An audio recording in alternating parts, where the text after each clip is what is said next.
పక్షమైనందుకే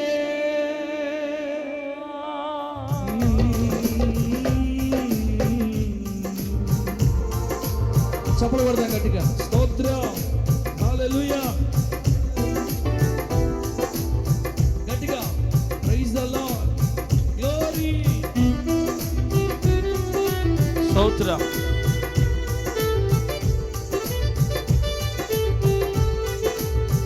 praise the Lord. సంతోషంగా hallelujah, glory.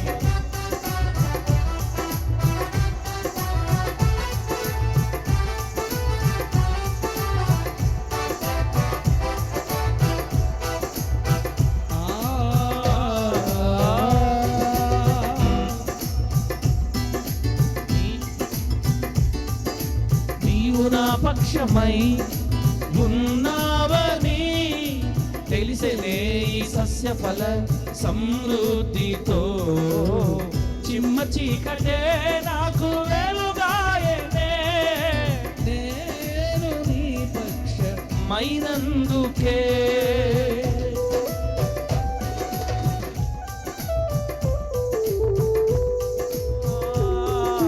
నీవు నా పక్షమై ఉన్నావని తెలిసెనే ఈ సస్యఫల సమృద్ధితో చిమ్మ చీకటే నాకు వెలుగాయనే నేను నీ పక్షమైనందుకే వేయి తరముల వరకు కృప చూపు వాడవని నమ్మదగిన దేవుడవనుచు సతతము ప్రకటించెదా. వేయి తరముల చూపు వాడవని నమ్మదగిన దేవుడవనుచు సతతము ప్రకటించెదా. సమస్త జనముల కంటే హెచ్చించు వాడవని నిన్ను పూజించి కొలిచి ఆరాధించెదా. సమస్త జనముల కంటే హెచ్చించు వాడవని నిన్ను పూజించి కొలిచి ఆరాధించెదా.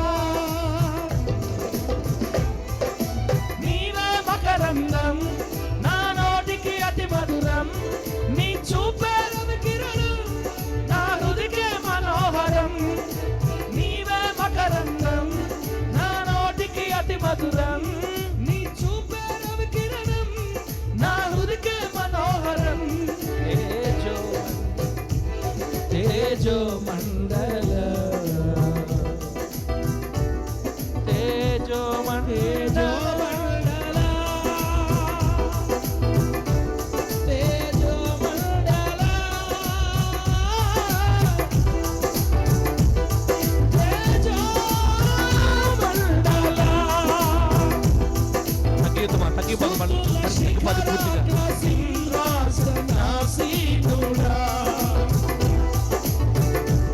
సార్వభౌముడా యేసయ్యా.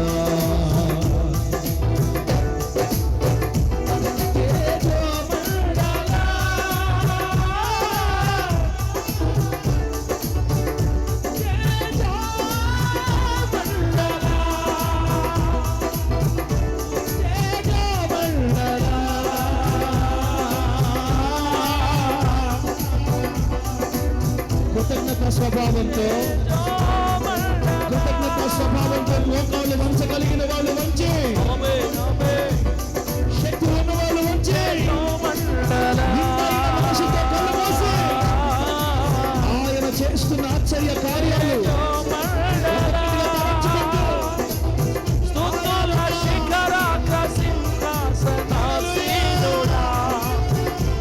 సార్వభౌముడా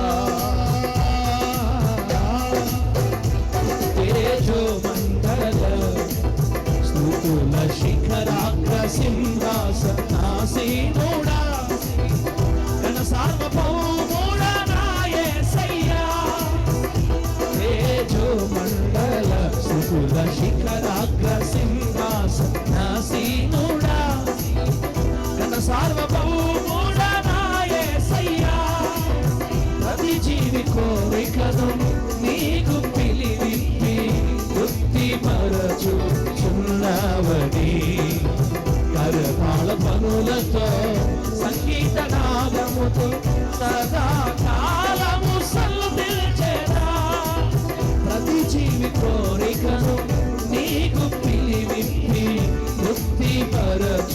చేయుచున్నావని కరతాళ ధ్వనులతో సంగీత నాదముతో సదాకాలము సల్లతిల్చెదా. నీవే మకరందం నా నోటికి అతి మధురం, నీ చూపే రవికిరణం నా హృదయకే మనోహరం. నీవే నా నోటికి అతి మధురం, నీ చూపే రవికిరణం నా హృదయకే మనోహరం.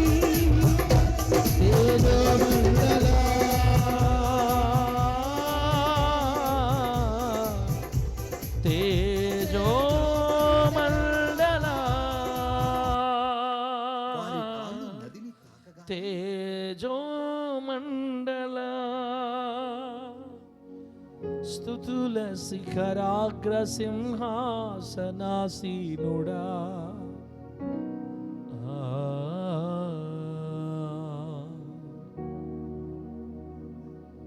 పరిశుద్ధుడ, ప్రేమగల తండ్రి, సర్వోన్నతుడ మీ నామమునికి స్తుతి మహిమ ఘనత ప్రభావం యుగయుగాలు కలుగునుగాక. యేసయ్యా, ఈ ఆగస్టు నెల 2వ తేదీ ప్రభా, ఈ నార్త్ రాజుపాళ్యం తాటాకులు దీని ప్రాంతంలో మీరు ఇచ్చిన ఈ మందిరంలో ప్రభువా సంఘ క్షేమాభివృద్ధి కూడికని ఈ విధంగా జరిగించడానికి మీరు చూపిన కృపను బట్టి స్తోత్రాలు. ఇంతవరకు పాటల ద్వారా ప్రార్థనల ద్వారా మీరు మహిమ పొందారయ్యా. బిడ్డలందరూ నీ సన్నిధిలో మొరపెట్టారు. ఇంతవరకు మేము చేసిన మా విజ్ఞాపన మా మొర మీరు విన్నారు తండ్రి. తగిన కాలమందు మేము అడిగిన వాటిని మా కన్నులతో చూచుదుము గాక. కొన్ని మాటలు మాతో మాట్లాడితే నేర్చుకుని వెళ్ళాలని ఆశపడి మీ పాదాల దగ్గరకు వస్తున్నాం. మీ బిడ్డలతో మాట్లాడండి. మందిరంలో చేరి నీ మాటలు వింటున్న వారితోనూ, ఈ లైవ్లో చూస్తూ నీ మాటలు ఆలకిస్తున్న దేవుని ప్రజలతోనూ మీరే సూటిగా ముచ్చటించమని, మమ్మల్ని కడిగి పరిశుద్ధపరిచి శుద్ధి చేసి నీ మార్గములలో స్థిరపరచమని ప్రార్థిస్తున్నాను. ఎత్తబడుతున్న వాక్యం మా అందరికి దీవెనకరంగా మార్చమని న్యాయాధిపతి అయిన యేసుక్రీస్తు నామములో అడిగి వేడుకొనుచున్నాము తండ్రి. ఆమేన్. దేవుని నామానికి మహిమ కలుగును గాక.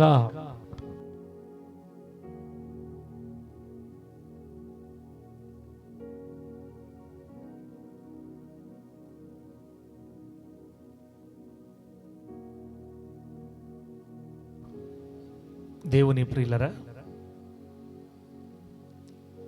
ఈ సంఘక్షేమాభివృద్ధి కూడిక అకస్మాత్తుగా మాట్లాడుకున్నాం, అకస్మాత్తుగా పెట్టేసుకున్నాం. మనం ఎందుకు ఈరోజు ప్రార్థన ఏర్పాటు చేసామంటే, జూన్ నెల 2వ తేదీ 2024 సంవత్సరం జూన్ నెల 2వ తేదీ ఆదివారం రోజు మనం ఈ పరిచర్యని ప్రారంభించాం. అనగా మొట్టమొదటి మనం ఇక్కడ హోలీ జడ్జి మినిస్ట్రీస్ తరపున ప్రార్థన జరిగిన మొట్టమొదటి రోజు కాబట్టి దేవునికి కృతజ్ఞతగా జ్ఞాపకార్థంగా ఇక మీదట ప్రతి నెల 2వ తేదీ ఇలాగే 7 గంటల నుండి 10 గంటల వరకు సంఘక్షేమాభివృద్ధి కూడిక జరుగుతుంది. ఎవరు వచ్చినా జరుగుతుంది, ఎవరు రాకపోయినా జరుగుతుంది. మనుషుల నిమిత్తం మనం పెట్టుకునే సమస్య లేదు.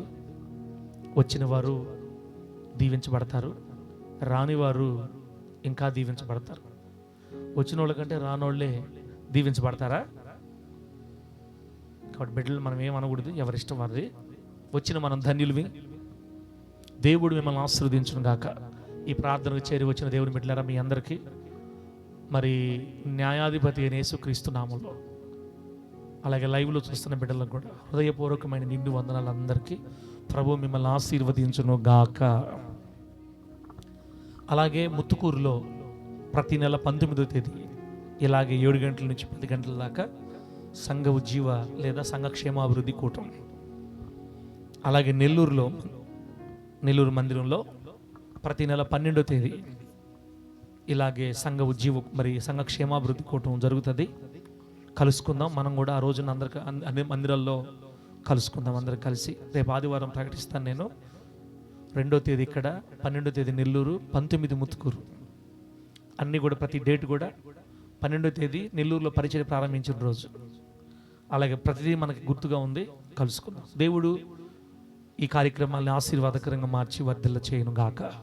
ఒక వాక్యం చదువుకొని ముందుకెళ్దాం. పరిశుద్ధ గ్రంథంలో నుండి ఒక వాక్యం చదువుకుందాం ఈ పూట కోసం. ఇది మొదటి రోజు కాబట్టి మరి దేవుని మందిరానికి కావాల్సిన వస్తువులన్నీ తీసుకొచ్చి దించిపోయేసరికి లేట్ అయిపోయింది. కొన్ని నిమిషాలు దేవుని మాటలు విని మనం ముగించుకుందాం. వచ్చే నెలలో ఇంకా ముందుగా కూడుకొని మరింత ఎక్కువ మంది ప్రార్థన చేద్దాం. ఈరోజు చేసిన వారందరికంటే ఇంకా ఎక్కువ మంది మనం ప్రార్థన చేద్దాం. సామెతల గ్రంథం 23వ అధ్యాయం 4వ వచనం నుండి 5వ వచనం వరకు కుమార్తె చదువుతుంది. ఇప్పుడు సామెతల గ్రంథం 23వ అధ్యాయం 4వ వచనం 5వ వచనం 2 వచనం చదివి ప్రభుని మహింపరదాం. ఐశ్వర్యము పొంద ప్రయాసపడకుము, నీకు అట్టి అభిప్రాయము కలిగినను దానిని విడిచిపెట్టుము. నీవు దాని మీద దృష్టి నిలిపిన తోడనే అది లేకపోవును. నిశ్చయముగా అది రెక్కలు ధరించి ఎగిరిపోవును. పక్షిరాజు ఆకాశమునకు ఎగిరిపోవునట్లు అది ఎగిరిపోవును. చదివిన ఈ వాక్యాన్ని మనందరికి అర్థమగినట్లు బోధించి వాక్యానుసారంగా బ్రతికే కృప దేవుడు మనందరికీ ప్రసాదించును గాక.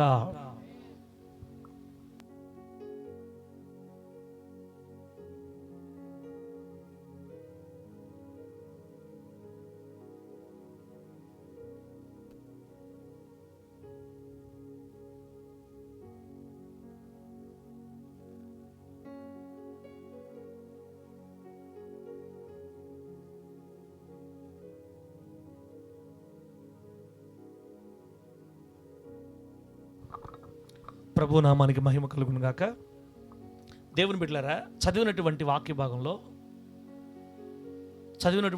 భాగంలో జాగ్రత్తగా వినండి.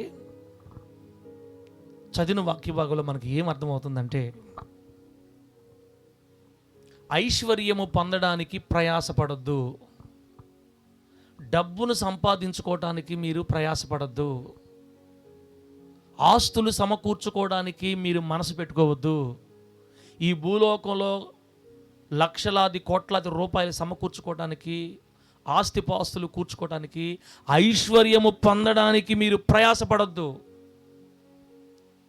ఒకవేళ నీకు అట్టి అభిప్రాయము కలిగినా, నేను సంపాదించుకోవాలి, కూర్చుకోవాలి, డబ్బు సంపాదించుకోవాలి, బంగారం సంపాదించుకోవాలి, వెండి సంపాదించుకోవాలి, ఇల్లులు కట్టుకోవాలి, పొలాలు కొనాలి, స్థలాలు కొనాలి, నేను బాగా సంపాదించుకోవాలి అనేటటువంటి అభిప్రాయము నీకు కలిగినా ఇప్పుడే దాన్ని విడిచిపెట్టేయి అని చెప్తుంది బైబిల్.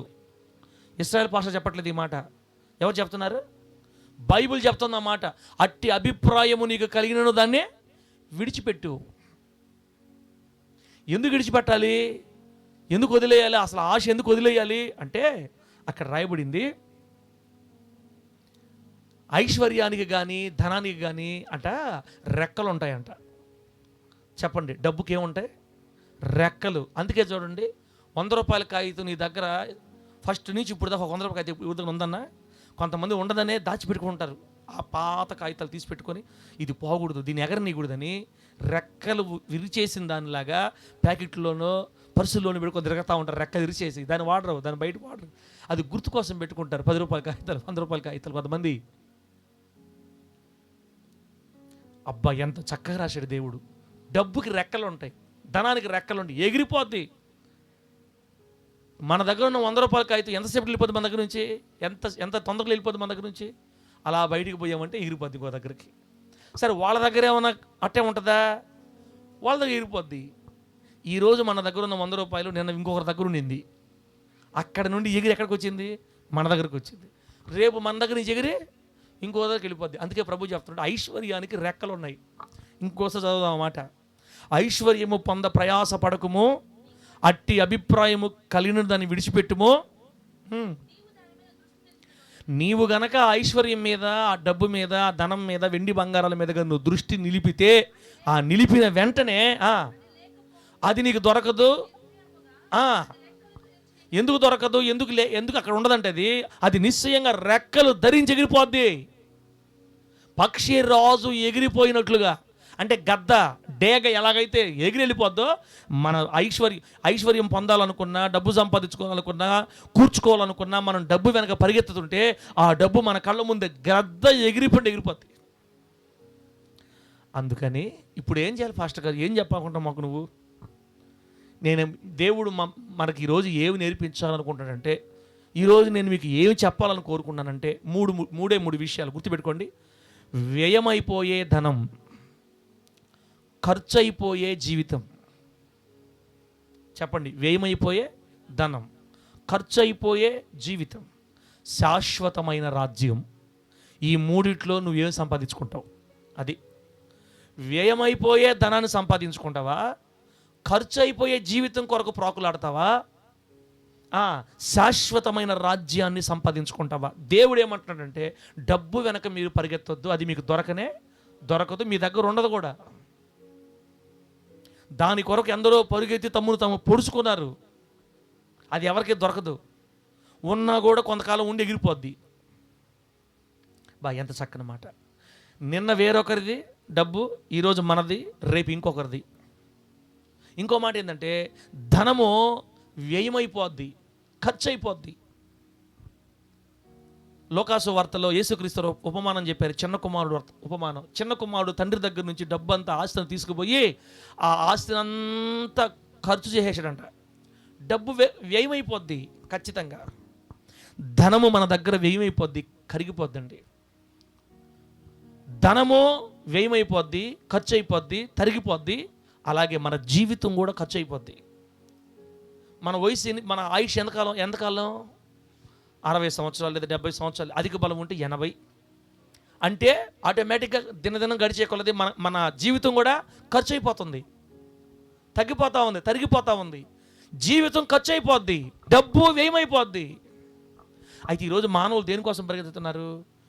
ఎగిరిపోయే డబ్బు కోసం, ఎగిరిపోయే వెండి బంగారాల కోసం, ఎగిరిపోయే ఆస్తుపాస్తుల కోసం, మనల్ని విడిచి వెళ్ళిపోయే ఈ అశాశ్వతమైన సుఖ సౌఖ్యముల కోసం మానవులు, క్రైస్తవులు ఈ రోజున కోకొల్లలుగా పరిగెత్తుతున్నారు. దేవునికి స్తోత్రం కలుగును గాక.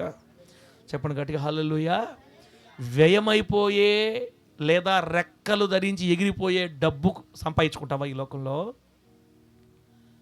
కోల్పోతున్న జీవితాన్ని, ఖర్చు అయిపోతున్న జీవితంలో శాశ్వతమైన దేవుని రాజ్యం కోసం ప్రాకులాడకుండా నీ సొంత కార్యక్రమాల కోసం ప్రాకులాడతావా? లేకపోతే ఈ భూలోకంలో బ్రతకుండగానే శాశ్వతమైన రాజ్యాన్ని సంపాదించుకుంటావా? ప్రశ్న.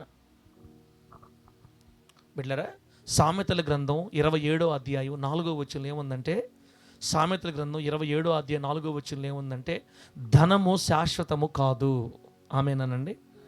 ఏంటంటే ధనము శాశ్వతం కాదు. ఎవరికి? కిరీటము తరతరములుండునా అని. కిరీటం తరతరాలు ఉంటుందా? కిరీటం అంటే అధికారం, సింహాసనం, రాజరికం. ఇప్పుడు మన రాష్ట్రాన్ని పరిపాలిస్తున్న నాయకులకి కిరీటం ఎంతకాలం ఉంటుంది? కిరీటం 5 సంవత్సరాలు ఉంటుంది కిరీటం. మళ్ళీ ఓట్లలో కానీ వేరే వరకు ఓట్లు వేసారంటే వీళ్ళ కిరీటం పోయి వీళ్ళు కిరీటం బాగొట్టుకొని ఇంకో కిరీటం సంపాదించుకుంటారు. కిరీటము ఎవరికి శాశ్వతం కాదు. తరతరాలు కిరీటం ఉంటుందా? ఉండదు కదా.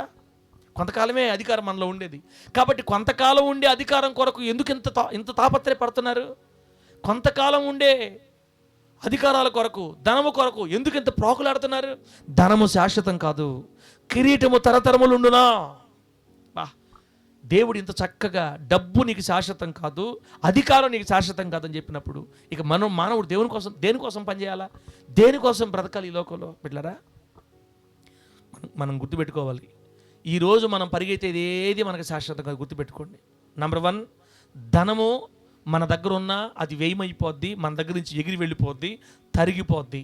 మన దగ్గర స్థిరంగా కోట్ల రూపాయలు మన దగ్గర ఉండవు, వచ్చేదంతా పోతా ఉంటుంది అంతే. ధనము వ్యయమైపోద్ది, వ్యయమైపోయి ఖర్చు అయిపోయే ధనం కొరకు, మనల్ని వదిలిపెట్టిపోయే ధనం కొరకు పరిగెత్తుతున్నారు. రెండోది, మన అందం కూడా తరిగిపోద్ది రోజులు పోతూ ఉంటే. అందం,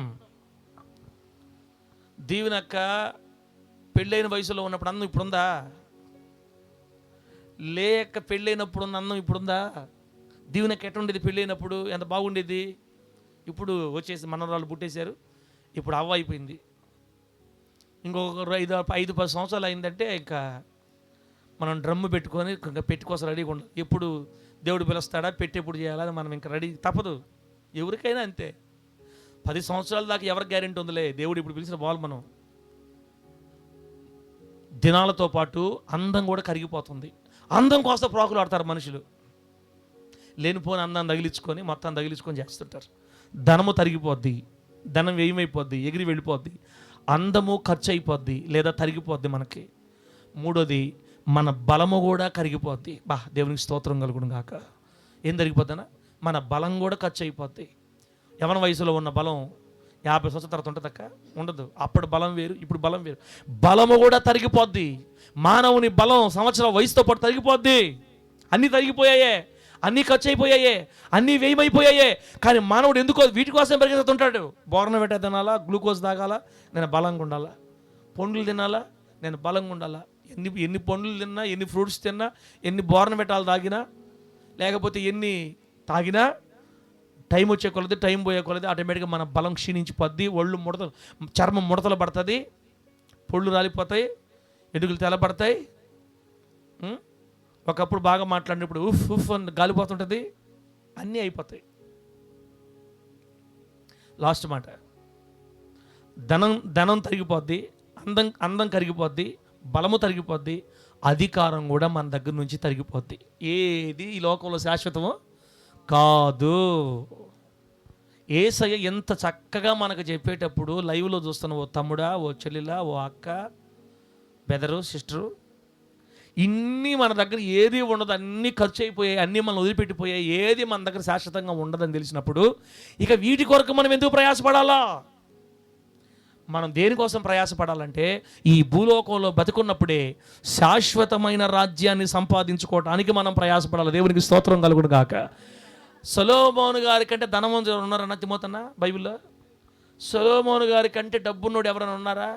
డబ్బు అనుభవించి లాస్ట్కి ఏమర్థం, విరక్తి వేసిపోయింది సొలొమోను గారికి. ఆ డబ్బు, ఆస్తులు, అంతస్తులు చూసి వీటిలో ఏమి లేదు.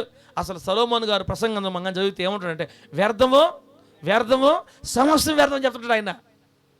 మనమేమో డబ్బు డబ్బు డబ్బు, బంగారం, 2 సవర్లు, 10 సవర్లు, దండ, లేకపోతే వడ్డాణం, లేకపోతే హారం, ముత్యాలహారం, పసుపు హారం, కారం, ఏందేందో చేస్తాయి. అది ఇది అవి సంపాదించుకోవాలి, ఈ కట్టుకోవాలి, ఈ కూడబెట్టుకోవాలి, డబ్బు డబ్బు డబ్బు. ఒరే నా, ఏది మన దగ్గర ఉండదు.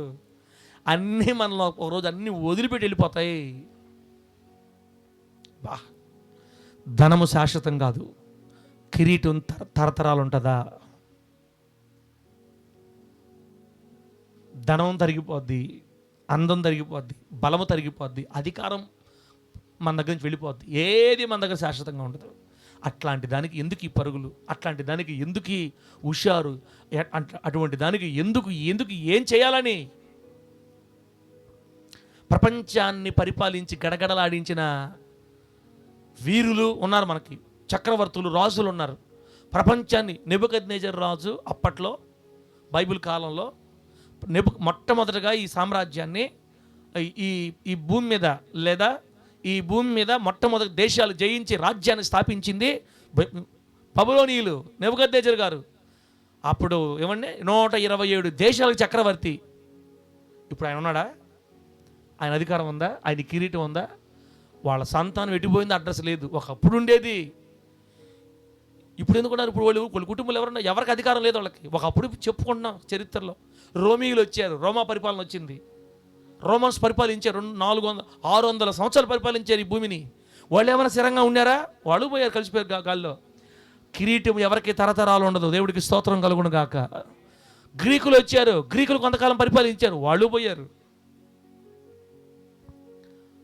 తమ్ముడా, ఏనాటికైనా నీ దగ్గర ఉన్న డబ్బు ఎగిరిపోద్ది, నీ బలం ఎగిరిపోద్ది, నీ అందం ఎగిరిపోద్ది, రెక్కలు ధరించి వెళ్ళిపోతాయి, నీ దగ్గర అధికారము పోద్ది. అంత మాత్రాన్ని దానికి ఏమి సంపాదించాలి, ఏం కూడగట్టుకోవాలని ఈ పరుగు. ఎంత చక్కగా దేవుడు చెప్తున్నాడు. ధనము శాశ్వతం కాదు, కిరీటము తరతరాలు ఉండదు. అందుకే ఈ భూలోకంలో మీరు ఐశ్వర్యము పొందడానికి ప్రయాసపడద్దు. వ్యర్థం, సమస్తము వ్యర్థం. సూర్యుని కింద జరుగుతున్నదంతా వ్యర్థమే. ఒకడు గాలికి ప్రయాసపడినట్టు కానీ ఏ లాభం లేదు దీనివల్లని చక్కగా చెప్తున్నాడు ఆయన, అనుభవించి ఆయన. మనకి చరిత్రలో ఒక ఆయన ఉన్నాడు. ప్రపంచంలో కుబేరులు, ప్రపంచ కుబేరుడు అంటే అర్థమైందంటే ప్రపంచంలో ఉన్న వాళ్ళందరికంటే ధనవంతుడు అనమాట.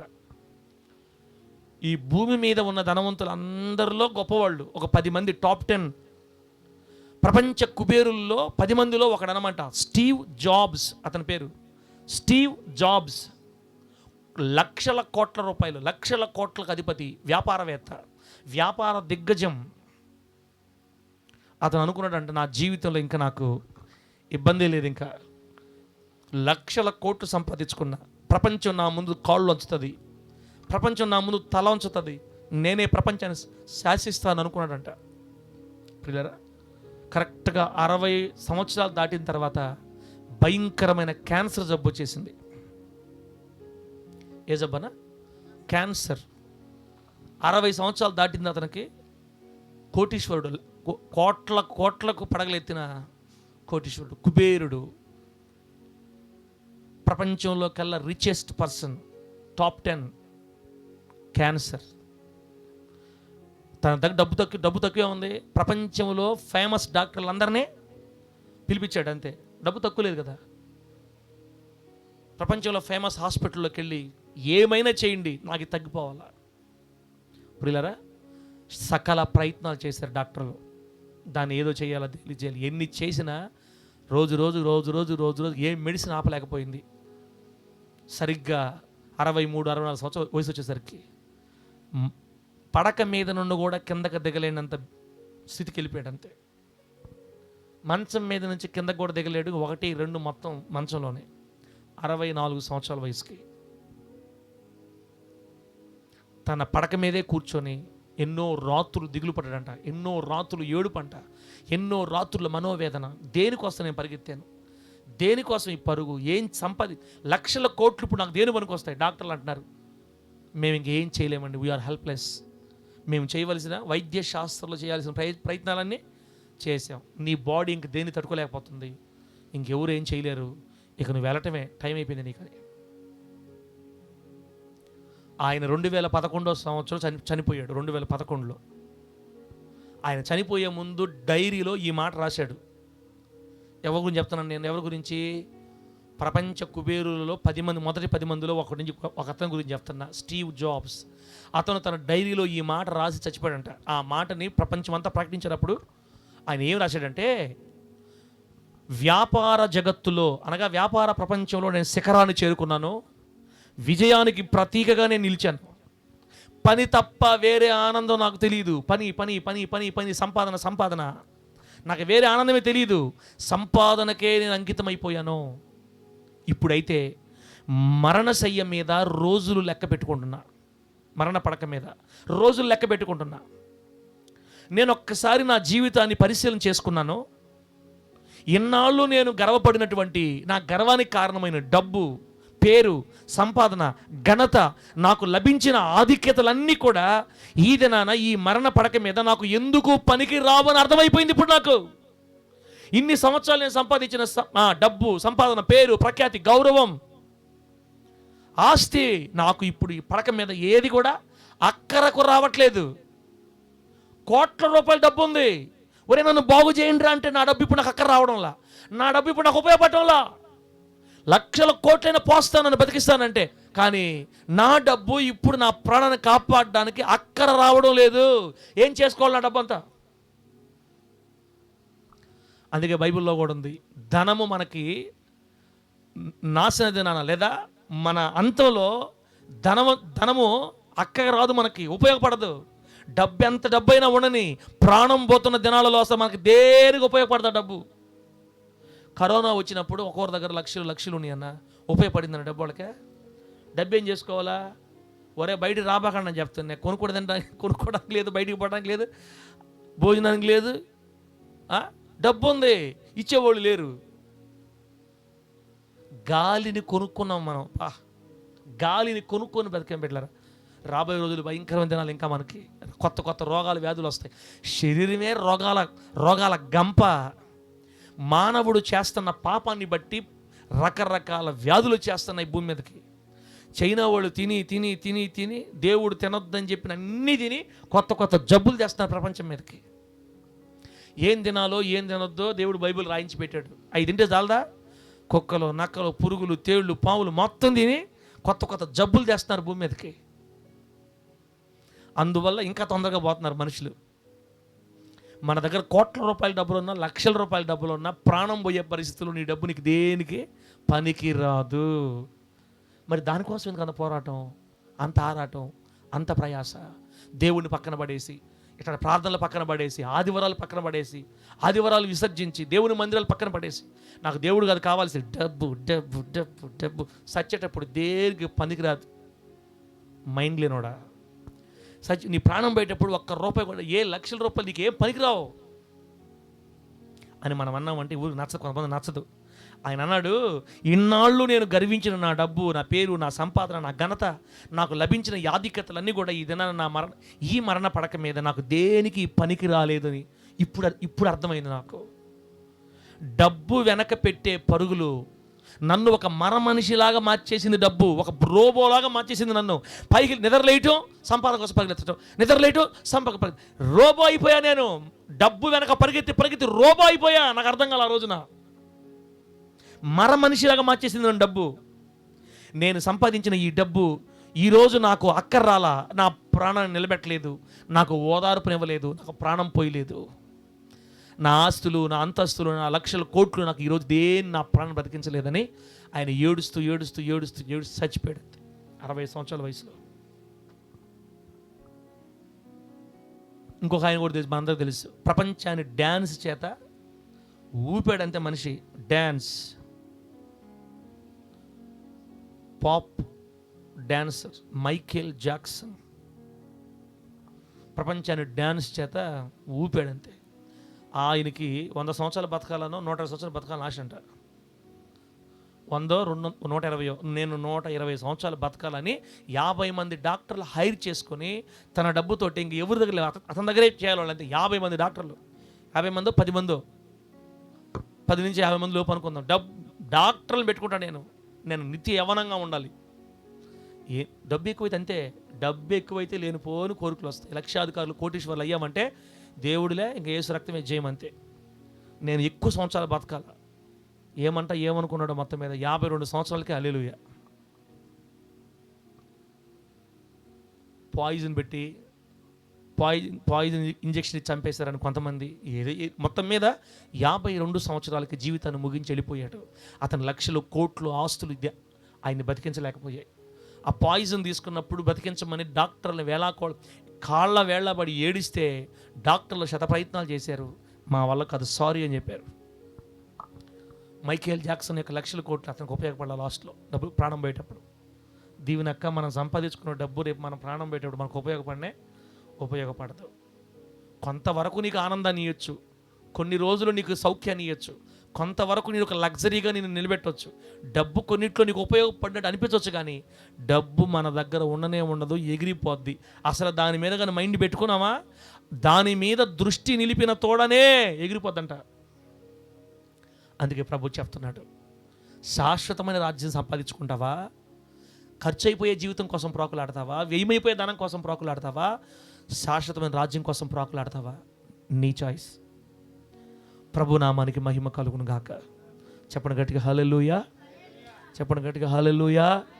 ఎట్లారా, గ్రీకు వీరుడు ద గ్రేట్ అలెగ్జాండర్ 32 సంవత్సరాల వయసులో ప్రపంచమంతటిని సంపాదించుకున్నాడు. తన గుర్రము పరిగెత్తని దేశం లేదంట భూమి మీద. అలెగ్జాండర్ గుర్రము పరిగెత్తని దేశం లేదు, మొత్తాన్ని జయించేసాడంతే. 32 సంవత్సరాలకి మొత్తం సంపాదించేసుకున్నాడు, చక్రవర్తి అయిపోయాడు.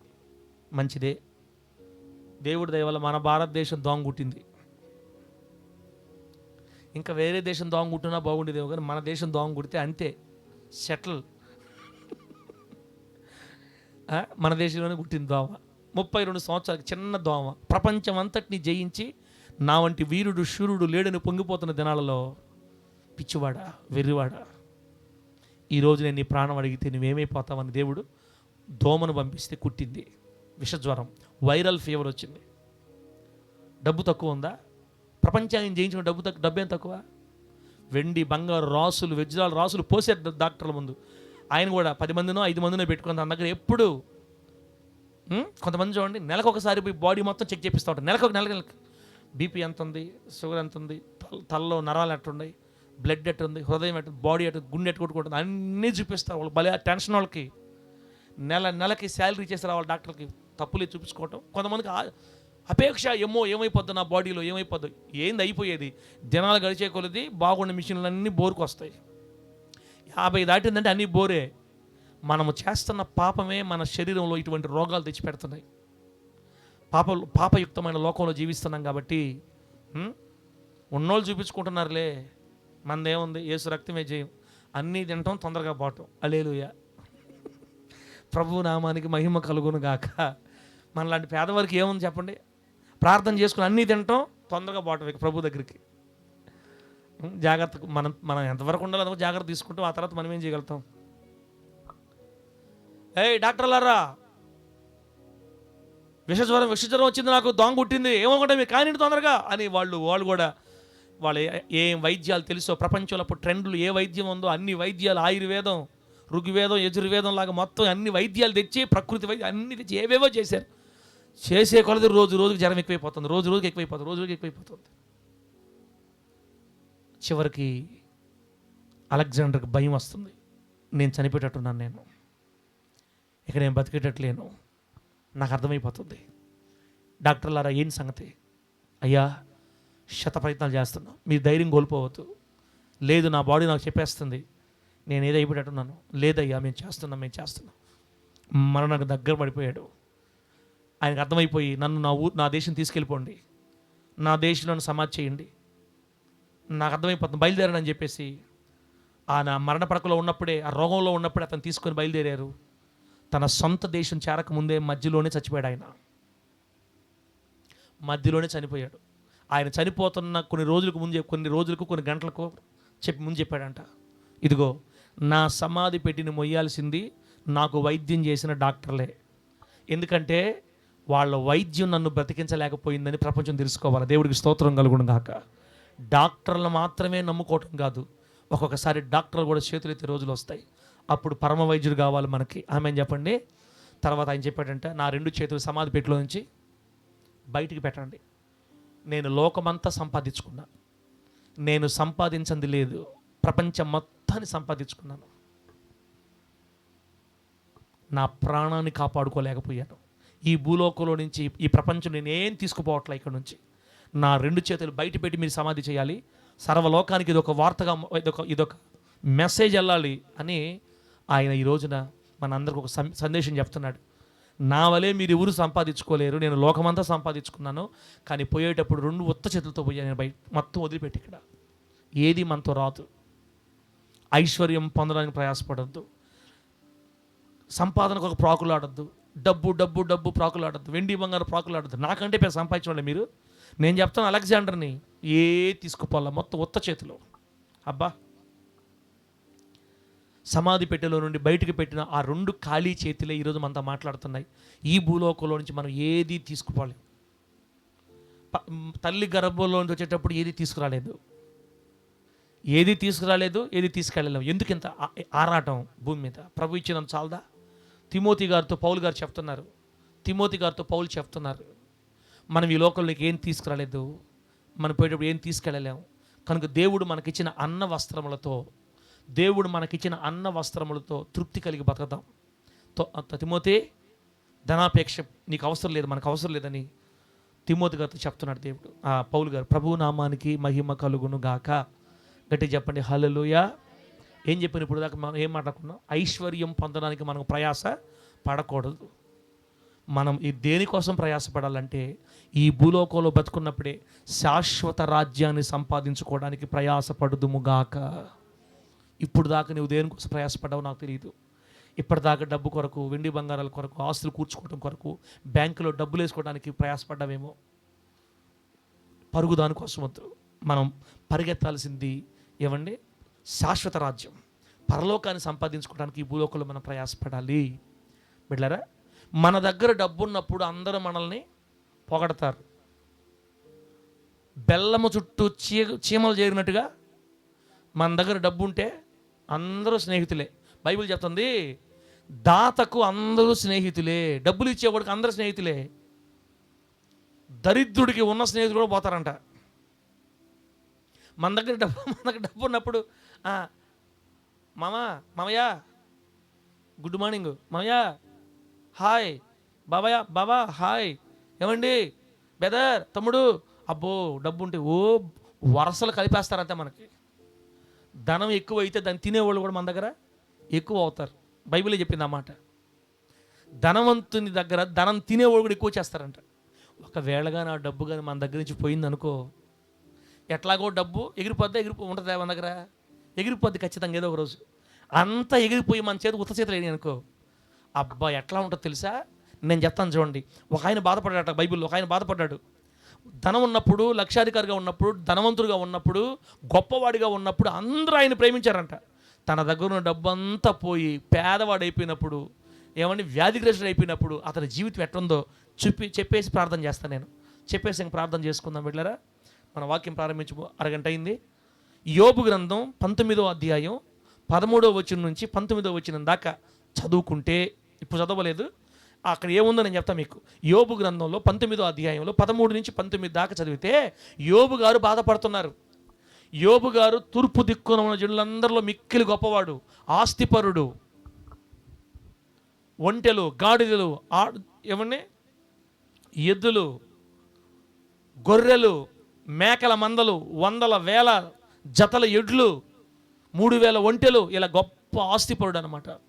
తన దగ్గర ఆస్తున్నప్పుడు అందరూ చేశారు. బావ వచ్చేసాడు, పెద్దమ్మ వచ్చి, చిన్నమ్మ అందరూ వచ్చి పొగడుతున్నారు, భలే పొగడుతున్నారు ఆయన్ని.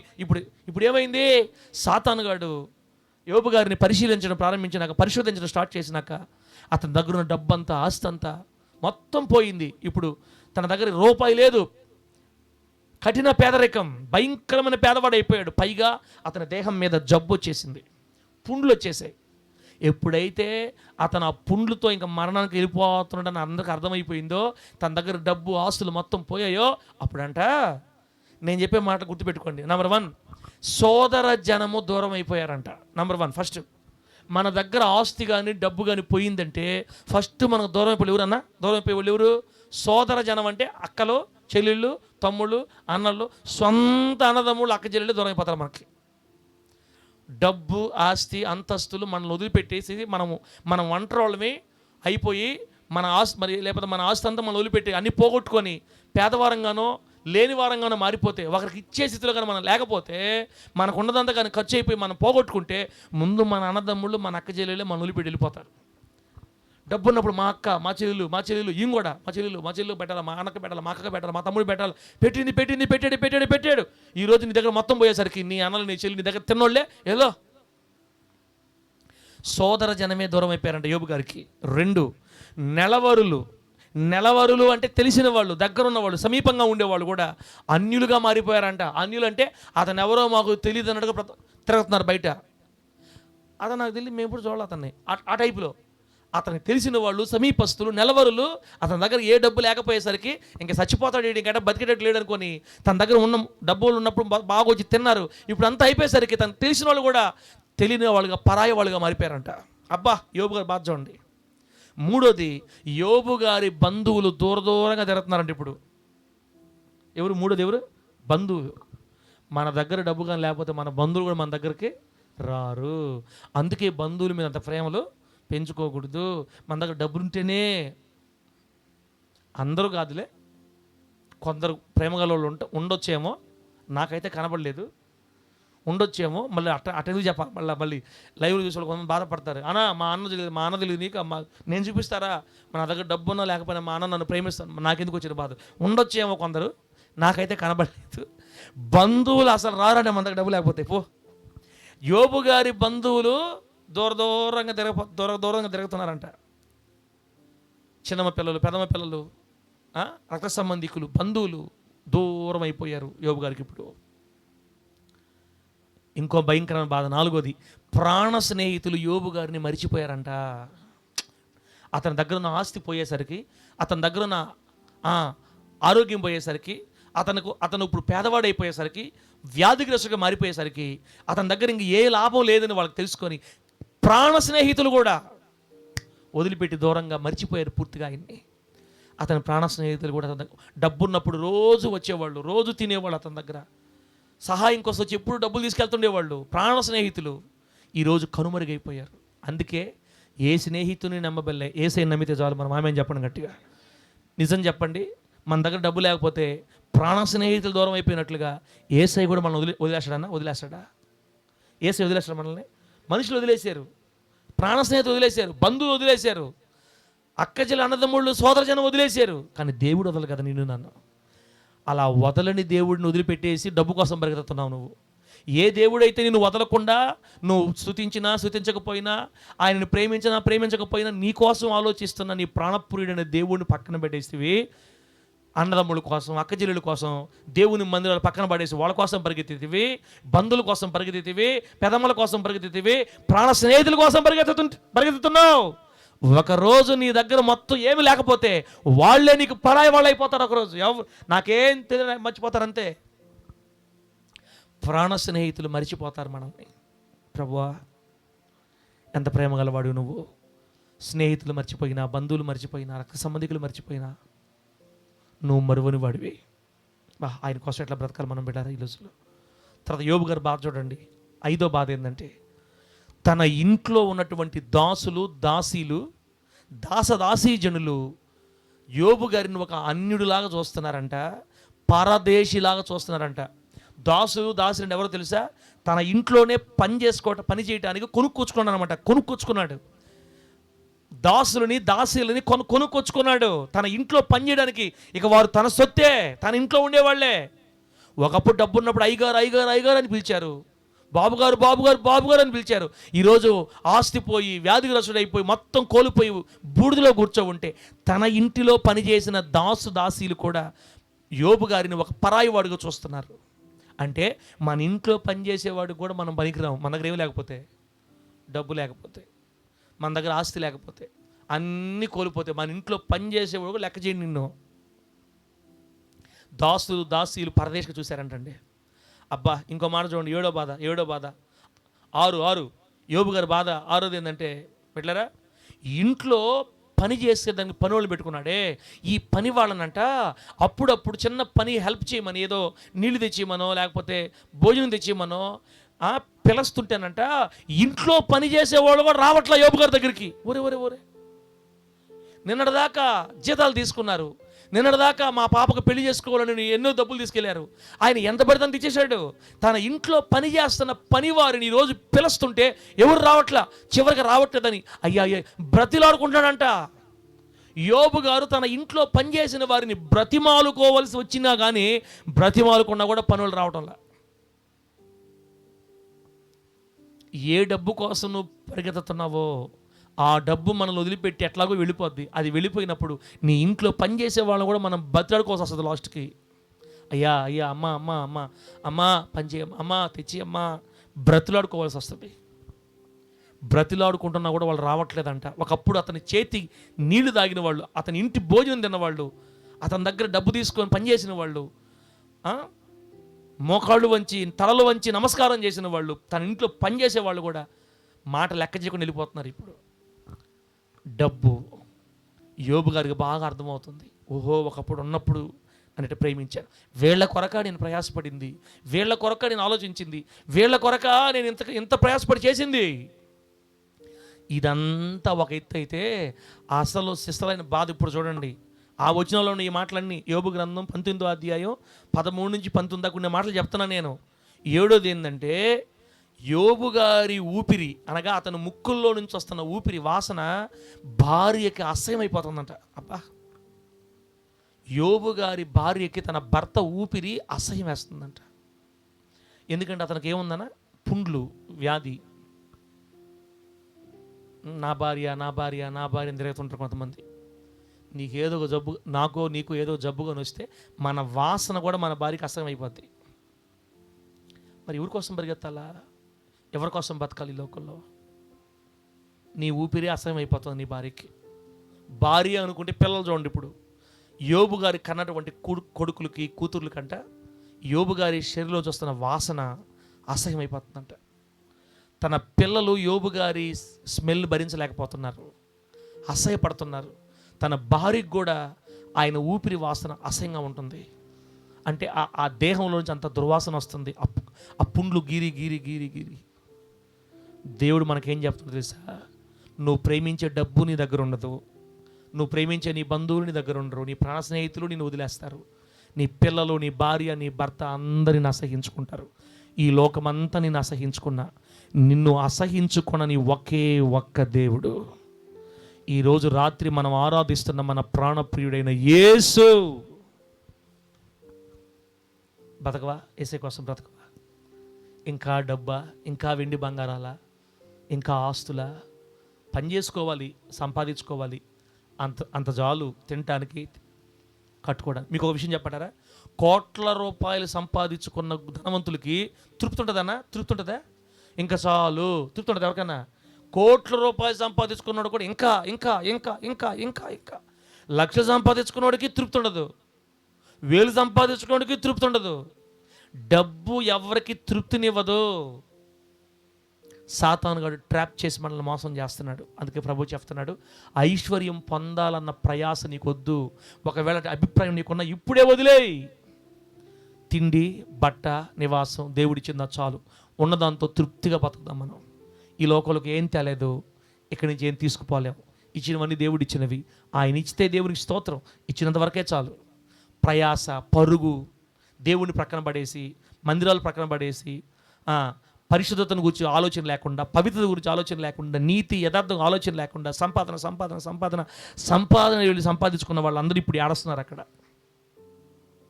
నీ కూతుర్లే నేను వదిలేస్తారు, నీ కొడుకులకే నువ్వు పనికిరావు. రాబోయే రోజుల్లో నీ వాసన ఎవరి కోసం బతకాలి? ఈ లోకంలో బ్రతకాల్సింది ఒకే ఒక్క దానికోసం, శాశ్వతమైన రాజ్యాన్ని సంపాదించుకున్నట్టు కొరకు, యేసు కొరకు బ్రతుకుదాం గాక. మన వయస్సు మన తరిగిపోద్ది, మన ఆరోగ్యం తరిగిపోద్ది, మన బలం తరిగిపోద్ది, మన డబ్బు తరిగిపోద్ది, మన అందం కూడా తరిగిపోద్ది. ఏది శాశ్వతం కాదు ఈ లోకంలో, ఏది శాశ్వతం కాదు. బిడ్డలారా, ప్రార్థన చేసుకుందాం. లాస్ట్ మాట ప్రార్థన చేసుకుందాం. మనం ఈ భూలోకంలో ఏం సంపాదించుకోవాలో తెలుసా? వెండి, బంగారాలు, ఆస్తులు, పాస్తులు, ఉద్యోగాలు, వీటి కోసం కదా ప్రాకులాట. అవి దేవుడు ఇస్తాడు. ఇచ్చిన వాడితో తృప్తి కలిగి మనం బ్రతకాలి. ఇంకాస్త దేవుడు మనల్ని పెంచి పైకి తీసుకెళ్తే దేవుని స్తోత్రం. ఆయన ఇస్తే ఇబ్బందిలే. అయితే ఈ భూలోకం మన మనస్సు దేని మీద ఉండాలి? ఏమి సంపాదించుకోవడానికి మనం ఈ లోకంలో ప్రయాసపడాలంటే 4 పాయింట్లు. 1, పౌలు గారు చెప్తున్నారు పత్రికల్లో, నేను క్రీస్తును సంపాదించుకున్నాను, దేవునికి స్తోత్రం కలుగును గాక. ఎవరిని సంపాదించుకున్నానంట? మనం ఈ భూలోకంలో యేసయ్యను సంపాదించుకోవాలా, మనం క్రీస్తును సంపాదించుకోవాలా, మనం మన దేవుని సంపాదించుకోవాలి. ఈ భూలోకంలో ఆయన సంపాదించుకునే కొరకు బతకాల. పౌలు గారు చెప్తారు, నేను క్రీస్తును సంపాదించుకున్న ప్రకారం. పౌలు గారు క్రీస్తుని సంపాదించుకున్నాడు.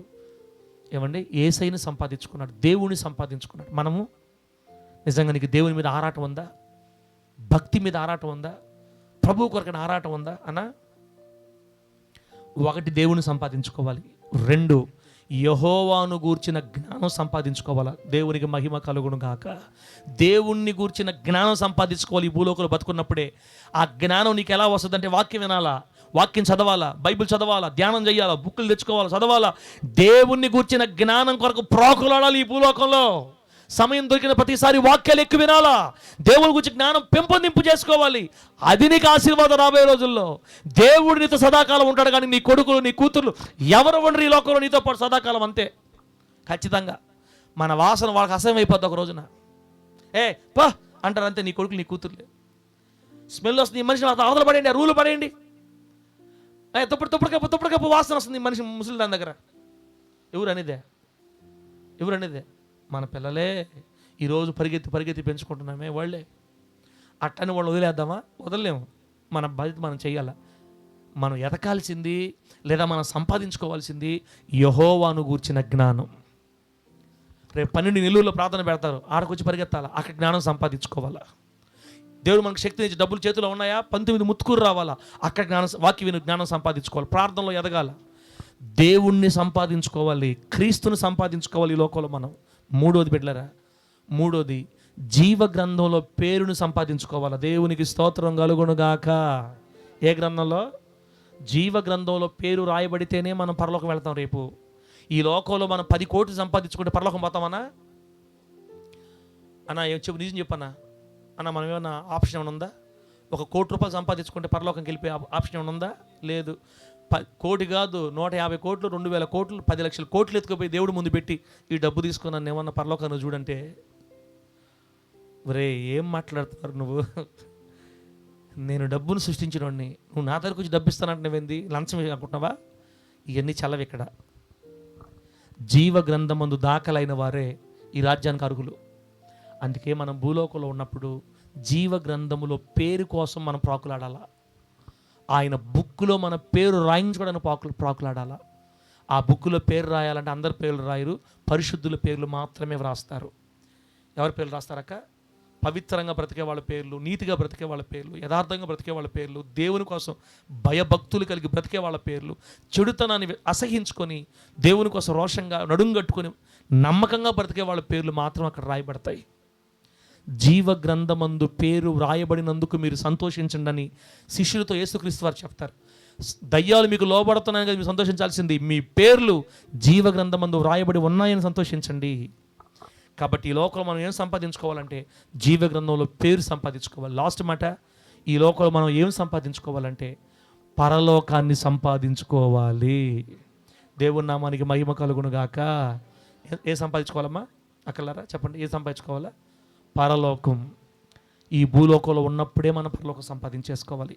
కన్ను మూసిన మరుక్షణమే పరలోకం వెళ్ళిపోవాలి మనం, అంతే. డబ్బు కాదు. దేవుడు నీకు ఎంత ఇవ్వాలో అంత ఇస్తాడు. ఎలాగో పని చేసుకుంటున్నావు, 6 రోజులు కష్టపడి పని చేసుకో, ఇచ్చిన దేవుడు చాలు. దేవుని సొమ్ము దేవుని నమ్మకంగా ఇచ్చి ఉన్నదంత తృప్తిగా, మనకేమి ₹1,000 బట్టలు వద్దు, ఇచ్చిన దానికే చాలు. ప్రభు ఇచ్చిన దాంట్లో చాలు. తృప్తి కలిగి ఈ లోకాలకు ఏం తీసుకురాలేదు, ఏం తీసుకెళ్ళలేము, ఉన్నాయన్నీ వదిలిపెట్టిపోవాలి. ఇక్కడ ఇచ్చింది చాలు. ఒకవేళ ఆయన ఇస్తే దేవుడికి స్తోత్రం. మన మనస్సు ఆస్తి మీద కానీ, డబ్బు మీద కానీ, అంతస్తుల మీద కానీ, ఐశ్వర్యం మీద కానీ మన నమ్మకం ఉంచుకోకూడదు. మన ఆస్తుల మీద, మన డబ్బు మీద, మన హోదాల మీద, మన ఉద్యోగాల మీద నమ్మకం నిలపకూడదు. అందుకే దేవుడు చెప్పాడు, ఒంటె సూది బెజ్జన దూరతదేమో కానీ ధనవంతుడు దేవుని రాజ్యంలో ప్రవేశించలేడు.